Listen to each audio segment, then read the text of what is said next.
PRC লৈ পেলাই যিটো PRCৰ কোনো প্ৰাসংগিকতা নাই নোহোৱা কৰিলে চৰকাৰখনে কি ক'ব এইটো ভাল নহয় হয় আমি সকলো কথাতে মানে কিবা বৈপ্লৱিক চিন্তাধাৰা দেখুৱাবলৈ গৈ অতীতটো পাহৰি যোৱা উচিত নহয় হয় আমি সেইবোৰো উঠাম এদিন আমি সকলো ফালৰ পৰা নিজে উন্নতি কৰি লওঁ আগতে হয় সেই পৰিৱেশবোৰ আহক গতিকে থাকক PRC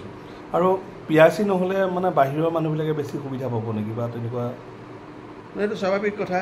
হয় এতিয়া আমি অৰুণাচললৈ যাবলৈ হ'লে হয় বা নাগালেণ্ডলৈ যাবলৈ হ'লে পাছ এখন লাগে আমাক হয় যদি সেইখন তেওঁলোকে উঠাই দিয়ে আমি যিকোনো মানুহবোৰ যাম আৰু তাত গৈ আমি তেওঁলোকক ভিৰ কৰিমগৈ তেওঁলোকৰ দৈনন্দিন জীৱনত অসুবিধা কিছুমান আহি পৰিব পাৰে ঠিক তেনেকৈ আমাৰো একেধৰণৰ এটা ঘটনাই ঘটিব বুলি মই অনুভৱ কৰোঁ আৰু নিযুক্তিৰ ক্ষেত্ৰত PRC যেতিয়া নাথাকিব তেতিয়া অন্য ৰাষ্ট্ৰ বা বেলেগৰ মানুহ আহি পেলাই ইয়াত চাকৰি পাব আৰু অসমৰ নিবনুৱা সমস্যা ভয়াৱহ এই ক্ষেত্ৰত কি ক'ব আপুনি নহয় অসমত এতিয়া 25 লাখ নিবনুৱা আছে বুলি কয় হয় গতিকে এই নতুন নিয়মবোৰ নুলিয়ালেই ভাল হয় বহুত দুখৰ কথা ক'লোৱেই নহয় আমাৰ মগজুৰে কেতিয়াবা কামেই নকৰা হয় এতিয়াতো আমি 80 বছৰ বয়স খবৰ হ'ল গতিকে এইবোৰ ভাবিলে কেতিয়াবা ভয়েই লাগে কাৰণ 25 লাখ ল'ৰা ছোৱালী চাকৰি নাই আকৌ যি দুই এটা ওলাব কেতিয়াবা সেইটোকে